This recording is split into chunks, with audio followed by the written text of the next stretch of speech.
मांगे हैं आपकी? मैं भारतीय मजदूर संघ से आशा सहयोगी कर्मचारी संघ से प्रदेश महामंत्री के पद पर हूं और पूरे भारत में जिला स्तर पे कलेक्टर साहब के माध्यम से सेंट्रल गवर्नमेंट को, स्टेट गवर्नमेंट को, दोनों को ज्ञापन दिया गया, जिसमें 11 सूत्रीय मांग पत्र दिया गया। ये आशा सहयोगिनियाँ एक अल्प मानदेय कर्मी है और एक निम्न मानदेय के अंदर घर गुजारा चलाना बहुत मुश्किल होता है। तो बुढ़ापे में अगर जैसे 60 साल हमने नौकरी कर ली तो उसमें पीएफ की व्यवस्था, पेंशन की व्यवस्था, ये सारी जो थी मांगे हमारी, और मासिक जो मानदेय हमारा 30,000 किया जाए, ऐसी करके कई मांगे हैं जो हम लोगों ने सरकार के पास रखी। क्योंकि एक आशा भले ही अल्प मानदेय कर्मी है पर काम इतने दे दिए दोनों विभाग के, चिकित्सा विभाग हमारे ऊपर पूरा डिपेंड होकर के, तो इतने से पैसों में कैसे गुजारा चला जाए।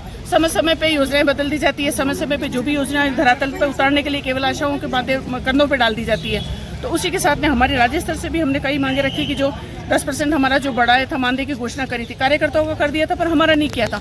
अब 2 दिन पहले सीएम साहब ने घोषणा करी है, पर जब तक लिखित आदेश नहीं आते, जब तक हम ये कैसे संतुष्ट हो जाएं कि हो चुका है, मतलब मानदेय अगर 10% हमारा बढ़ा दिया गया है।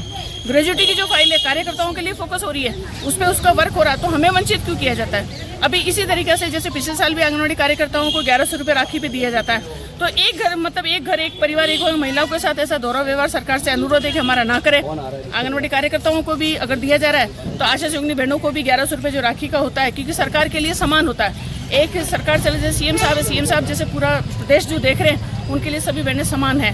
तो हमारा उनसे अनुरोध है कि आशा सहयोगिनी बहनों के लिए भी जो 1100 रुपये राखी दिए जाता है वो दिए जाएँ। और कई प्रॉब्लम ऐसी है कि जैसे ज्ञापन में दे चुकी, जब तक एक टेबल पर बैठ करके कुछ समस्या ऐसी होती कि सरकार हमारी व्यथा जो है हम सरकार को बता सकें, तो हमने अनुरोध किया और कलेक्टर साहब ने भी उस पर मार्क करके डाला है कि जल्द ही आपको सीएम साहब से मुलाकात के लिए। तो हम भी ये चाहते हैं कि एक हमारा प्रतिनिधिमंडल सीएम साहब से वार्ता करे ताकि हम हमारी समस्या उनको अवगत करा सकें। अगर सरकार की भी कोई ऐसी जो योजना होगी या जिसमें हम पूर्ण रूप से सहयोग कर सकते हैं तो दोनों हाथों से हम सरकार का सहयोग करेंगे। और इसी के साथ में मतलब कुछ चीज़ें जैसे पीसीटीएस का पैसा पिछले साल का भी हमारा रुका हुआ था, टुकड़े टुकड़े में पैसा आया, कभी 2 रुपये कभी 5 रुपये।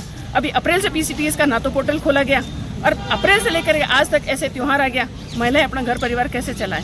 तो पीसीटीएस का पोर्टल का जो है मासिक खोला जाए और प्रत्येक माह की 5 तारीख को हमारा मानदेय दिया जाए, खोला जाए। अलग अलग विभागों में जो 90% ठेकेदारी उसको समाप्त किया जाए। इस प्रकार से 11 सूत्री मांग पत्र हमने लिया।